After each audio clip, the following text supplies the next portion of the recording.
الوزراء وعلى راسهم المنذري والشيخ سالم بن مسهيل، وبعدين اختمها بمحمد الهناي وزير العدل. اليوم نحن ما ننتظر حد، لا مغردين في تويتر على كوب شاي بيغردون وجالسين بيطالبون هذين الناس.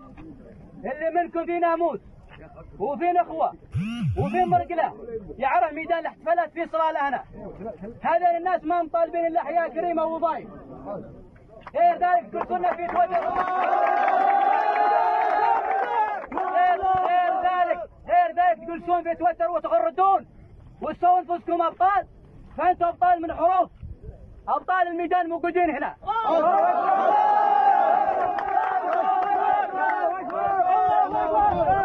واحد من نعم، حضورنا حنهنيه ما بخروج على الدوله، عارفين حضورنا حنهنيه هي رساله توصل للسلطان اذا المسؤولين ما وصلوا لي اياها، ان شعبك يعاني، تحل مشاكل شعبك ولا تخلي الشعوب الثانيه تكون افضل مني.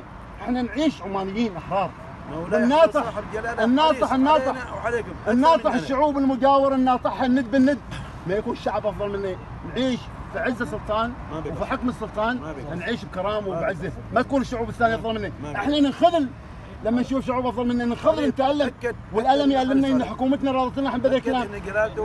الله يحفظه حريص عليكم. نعم. وانا الحين منكم وفيكم. نعم. انا هنا تراني موظف. نعم. موظف لخدمتكم. نعم. كل واعطى راتب كل ثانيه اللي انا جالسنا فيها، هذا يسميه وقت مدفوع الثمن. نعم. يعني واجب علي، وتشافوني انا جاي ما مثل جزاك الله خير. جزاك حن ولا عندي عرف لا عن شيء، لان جاي بين اخواني وانت. نعم. اخوي، وهذا الناس اللي صار اولادي. جزاك الله خير. وهذا ايضا انا. جزاك الله خير. جزاك الله. وانا منكم فيكم. جزاك الله. وتجملوا من فضلكم عشان الحرص على نصر. بالك الطيب. لكن باكر الصباح نجي بنستمع الجواب منه. لا يحتكوا فينا الشرطه ولا يحتكوا فينا الجيش، لان بخبرك احنا الشرطه والجيش نعتبرهم مهنين، فلا يحطون غاميش في رؤوسهم او يحاولوا التمثيل للسلطان، لان احنا بنضرب او بنغمع. هذه ما بسوريا ولا ليبيا ولا غيرها، هذه عمان، وهذا شعب عماني معروف. ايوه، محب لدولته، محب لارضه، محب لسلطانه، ولكن مثل ما نحب نريد يبادلونه بنفس الحب. بس هذا اللي نريده. الان طلبك انت امر عليك شومه وفارق الطيب، احنا لما نتحرك ان شاء الله انا مثل ما عدتكم، والجميع ان شاء الله بيكونوا ما يخالف عليهم. نعم. وانا معكم عندي زياده. تفضل شوي طالب، تفضل. تبى تشوف زياده مال 2011، براويكم الزياده مال 2011 بعدني. شوفوا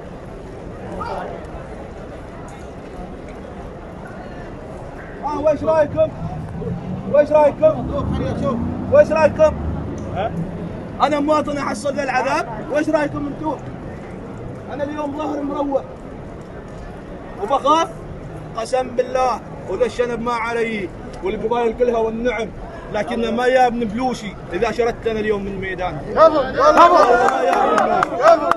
أنا اليوم أطالب بحق، والله طالب بحق والنعم كل قبائل، لكنكم أبى منكم شيء واحد قسم بالله، إذا أنتم تبغوا توقفوا لا حد يشرد، ولا يوم خيسران تحملها.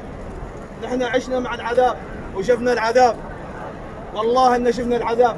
مسكوا تحملوا خيسران؟ والله خيسران شوية بس بسيطة لزغة بس، انتهى الموضوع. وترى كلهم إخواننا ذيلا والله أحس داخل فؤادهم لايمة إنهم يضربوننا، والله احس دائما انهم يضربوننا. لك العبد المأمور. عروبه بحق الرجال، نطلب حقوقنا من السلطان، ما نطلب من غيره، نطلب حقوقنا من السلطان.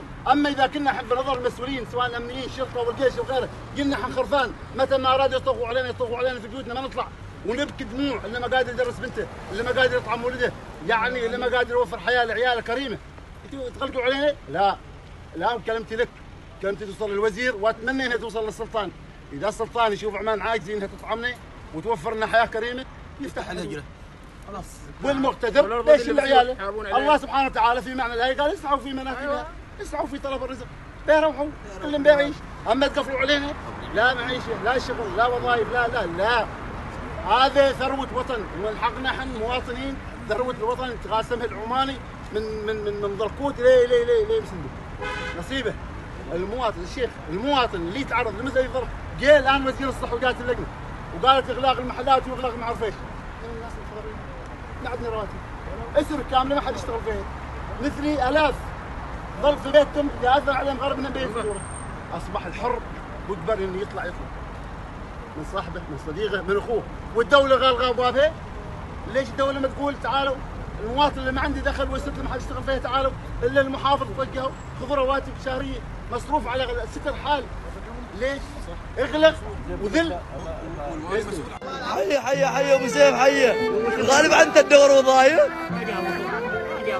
بتحصل تعرفك ولا تصيح الله يعطيك الصحة. لا ما اسمع منه ابغى اشوف ذريتي قبل لا اموت.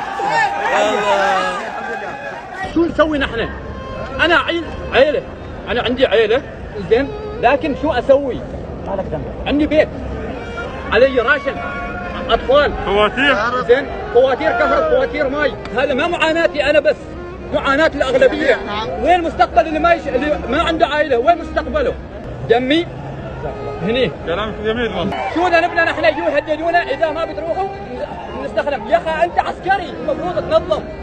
يا اخي هذول بشر مثلنا، يسقط راسهم يلبسوا مثلنا نحن، لكن هم رواتب يستلموا رواتب اوكي، لكن يمكن ما مكفياتنهم. لكن نحن اللي ما يدخل علينا مصروف 100 بيسه، اولادي يقولوا 100 بيسه باغين تغلى عليهم دم عطيه. نحن نطالب بابسط من حقوقنا اللي هو العمل. نحن ما طالبين تعطونا مبالغ، من يجيب مبالغنا بعرض كبيرنا. يا اخي هذول بشر مثلنا، يسقط راسهم يلبسوا مثلنا نحن زين، لكن هم رواتب يستلموا رواتب اوكي، لكن يمكن ما مكفياتهم. لكن نحن اللي ما يدخل علينا مصروف 100 بيسه، اولادي يقولوا 100 بيسه باغين تغلى عليهم دم عطيه. والله وانا صايم الان مقدر كلامك، وانا كلامك سمعنا مليون مره وانا حاسس فيه، ولو ما حاسس فيه ما بتشوفني واقف الحين وسطكم ولا رايح بيتي. شوف لحظات، من اللي خلانا نحن نوصل لهالمواضيع؟ حاجه لحظات. نحن طالبنا على ابسط حق، نحن نطالب بابسط من حقوقنا اللي هو العمل. نحن ما طالبين تعطونا مبالغ، من يجيب مبالغ بعرض كبيرنا. قدر هذا الشيء لكن بالميزان زين الحين نحن ما نتنازع، لكن والله ابو طلحه ترى يعني لكن خلاص ابو طلحه والله من السهل. انا بتزوج يقولوا صبر يوم تكون مصيبه ما مصيبته من السهل. انا صبر 8 شيكات، انا 8 شيكات دخل بنك. احنا معكم. شوف اخوي انا في 2011 انا موجوده هنا، في 2011 انا موجوده هنا. جزاهم الله خير اشتغلوا اوكي، اشتغلوا، لكن انا عقولي 3 سنوات ونص تحت السجن، 3 سنوات ونص انا تحت السجن. انا اتكلم عن نفسي هذا. وانا اقول لك انا واحد اختار واشوف واسمع اراء الجميع. اوكي لكن حاسس انا اتكلم بموجب حد يعيل عيله، حد يريد يكون مستقبله ويريد يتزوج، حد ما اعرف شو. على راسي كذا اتكلم، نحن مستعدين، نحن اقول لك طيب. انا صوتي لصوتك، انا ما بدك. طيب اليوم ما بدك، لكن احنا وش نبغى؟ احنا نبغى اليوم نوحد ارائنا. طيب انت تقول مطلب، هذا يقول مطلب. اذا انت بتوقف صفنا نحن